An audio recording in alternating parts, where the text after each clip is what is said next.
بسم اللہ الرحمن الرحیم۔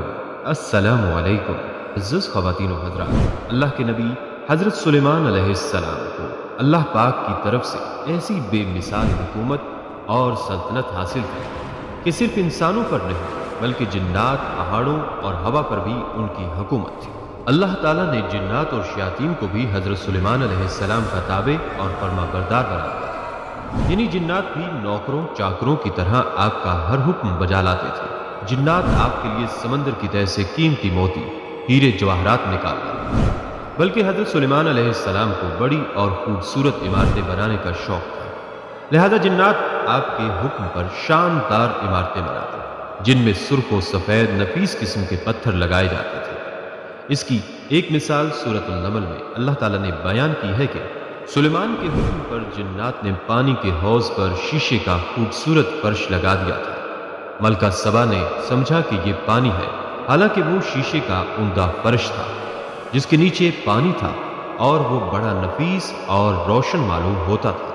بہرحال ناظرین، اگر جنات میں سے کوئی سرکشی کرتا تو حضرت سلیمان علیہ السلام اسے سزا دیتے اور زنجیروں میں جکڑ دیتے، بلکہ بابل کے علاقے میں جنات کے گروہ سے آپ کی لڑائی بھی ہوئی۔ ناظرین، ان جنوں میں بھی دو طرح کے جنات تھے۔ ایک تو اہل ایمان تھے جو اپنے نبی کا ہر حکم مذہبی فریضہ سمجھ کر پورا کرتے، لیکن جو جن کافر تھے انہیں شیاطین کہا گیا۔ وہ اپنے کفر اور سرکشی کے باوجود حضرت سلیمان علیہ السلام کے تابع فرمان تو رہتے، لیکن ان سے نقصان کا بھی اندیشہ تھا، اس لیے اللہ تعالیٰ نے ان کی حفاظت فرمائی۔ مفسرین فرماتے ہیں کہ اللہ تعالیٰ نے ایک فرشتہ مقرر فرما دیا تھا جس کے ہاتھ میں آگ کا سوٹا ہوتا۔ جو جن حضرت سلیمان علیہ السلام کا حکم نہیں مانتا تھا تو فرشتہ اسے سوٹا مارتا، جس سے وہ جل کر بھسم ہو جاتا۔ حضرت سلیمان علیہ السلام جنات کی طاقت کے اعتبار سے ان سے ایسے کام لیتے تھے جنہیں انسان تنہا انجام نہیں دے سکتے تھے۔ وہ سمندروں میں غوطہ لگاتے اور سمندری دولت، مونگے اور موتی وغیرہ آپ کے لیے فراہم کرتے تھے۔ ناظرین، سلیمان علیہ السلام نے ایک سرکش جن کو پکڑوا کر بلایا۔ جب وہ آگ کے دروازہ پر پہنچا تو اس نے یہ حرکت کی کہ ایک سوکھی لکڑی لے کر اپنے ہاتھ کے برابر ناپ کر دیوار پر سے پھینک دی، جو حضرت سلیمان علیہ السلام کے سامنے آ کر گری۔ حضرت سلیمان علیہ السلام نے پوچھا کہ یہ کیا ہے، تو آپ کو اطلاع دی گئی کہ اس جن نے یہ حرکت کی ہے، لہذا آپ نے حاضرین دربار سے فرمایا کہ تم سمجھتے ہو کہ اس سے اس جن کی کیا غرض ہے؟ تو سب نے انکار کیا۔ تو حضرت سلیمان علیہ السلام نے فرمایا کہ اس نے اشارہ کیا ہے کہ اب تو جو چاہے کر، جیسا کہ یہ لکڑی ہری بھری زمین سے نکلی تھی پھر سوکھ کر بے جان ہو گئی، لہٰذا ایک ایسا وقت بھی آئے گا کہ تو بھی ایسا ہی ہو جائے گا۔ ناظرین، حضرت سلیمان علیہ السلام کے پاس ایک انگوٹھی تھی جس پر اللہ کا نام کندہ تھا۔ جب آپ علیہ السلام غسل خانے جاتے تو وہ انگوٹھی اپنی بیوی جرادہ یا بعض روایت کے مطابق اپنی خادمہ امینہ کی حفاظت میں دے جاتے۔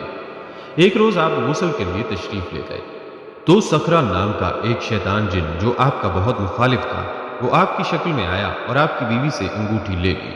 انگوٹھی کا آپ سے جدا ہونا تھا کہ تخت و تاج اور سلطنت سبھی کچھ آپ کے ہاتھ سے جاتا رہا، سب چیزوں پر شیطان کا قبضہ ہوتا۔ آپ نہایت پریشانی کے عالم میں محل سے نکل گئے۔ اس شیطان نے 40 دن حکومت کی۔ اصول و ضوابط اور احکام میں تبدیلی نے علماء اور دیگر اہل دربار و اہل خانہ کو یہ سوچنے پر مجبور کر دیا کہ یہ سلیمان علیہ السلام ہے، اور اگر سلیمان علیہ السلام ہی ہے تو کیا ان کا شعور و ادراک درست کام کر رہا ہے؟ علماء نے اس کا حل یہ نکالا کہ تخت کے ارد گرد تورات کھول کر بیٹھ گئے اور کلام الہی کی تلاوت شروع کر دی۔ شیطان جن کے چاروں جانب خدا کا کلام پڑھنے سے وہ تیزی سے بھاگ نکلا اور انگوٹھی سمندر میں پھینک دی۔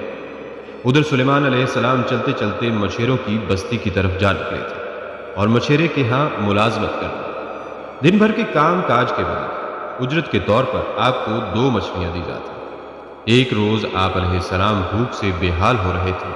جلدی سے مچھلی صاف کرنے کے لیے اس کا پیٹ چاک کیا تو مچھلی کے پیٹ سے انگوٹھی نکل آئی۔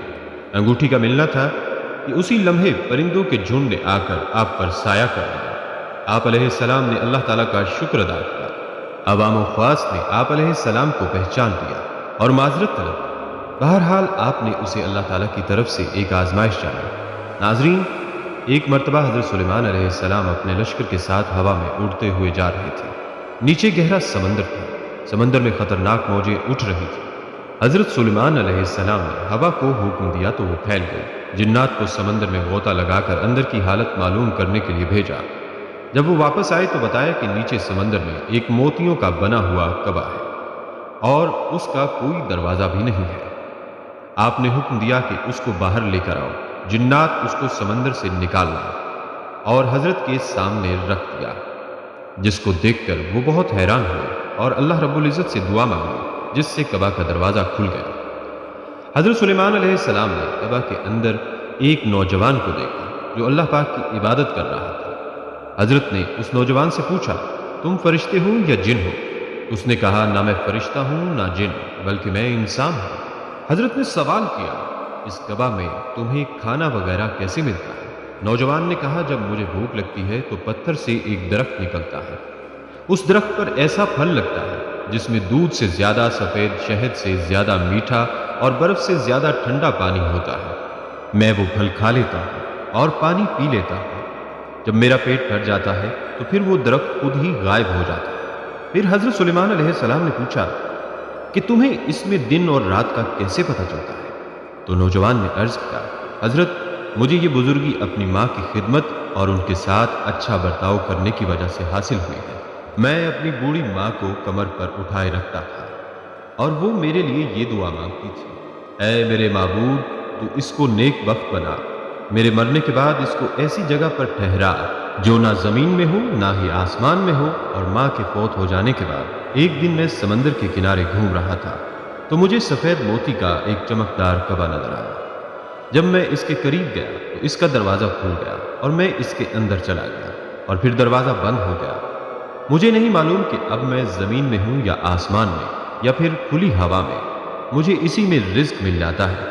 پھر حضرت نے دعا فرمائی اور وہ کعبہ سمندر میں چلا گیا۔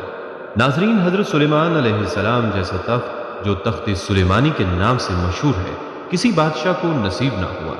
یہ سونے، چاندی اور ہیرے جواہرات سے آراستہ تھا، جس کے درمیان یاقوت کا لال تھا۔ اس کے چاروں طرف سونے چاندی کی 3000 کرسیاں تھیں، جن پر آپ کے وزراء اور مصاحبین جلوہ افروز ہوتے تھے۔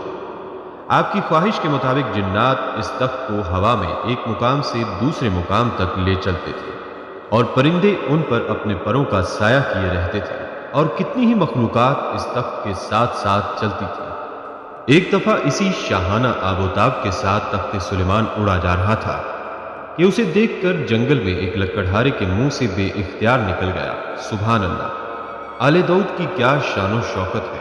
ہوا نے فوراً یہ آواز حضرت سلیمان علیہ السلام تک پہنچا دی تو آپ علیہ السلام نے تخت اتارنے کا حکم دیا اور فرمایا، اس لکڑہارے کے پاس چلو۔ جب آپ علیہ السلام اس لکڑہارے کے پاس پہنچے تو لکڑہارا تھر تھر کانپنے لگا کہ نامعلوم مجھ سے کیا جرم سرزد ہوا ہے۔ آپ علیہ السلام نے پوچھا، تم نے کیا کہا تھا؟ اس بیچارے کو مارے خوف کے یاد ہی نہ رہا۔ پھر کچھ دیر سوچنے کے بعد کہا، میں نے صرف اتنا کہا تھا، سبحان اللہ، آل داؤد کی کیا شان ہے۔ اس کا جواب سن کر حضرت سلیمان علیہ السلام نے کہا، تجھے لشکر سلیمانی دیکھ کر تو رشک آیا، لیکن تجھے یہ بات معلوم نہیں کہ تو نے جو سبحان اللہ کہا تھا، اس کے سامنے ایسے ہزاروں لشکروں کی کوئی حیثیت نہیں۔ تجھے معلوم بھی نہیں کہ صرف سبحان اللہ کہنے سے تجھے کتنا اونچا مقام مل گیا۔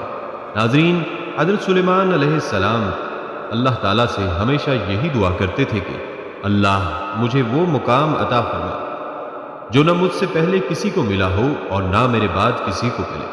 بس اللہ نے سلیمان علیہ السلام کی دعا سنی اور تمام جن، پرندے، کیڑے مکوڑے ہواؤں کو سلیمان علیہ السلام کے تابع کر دیا۔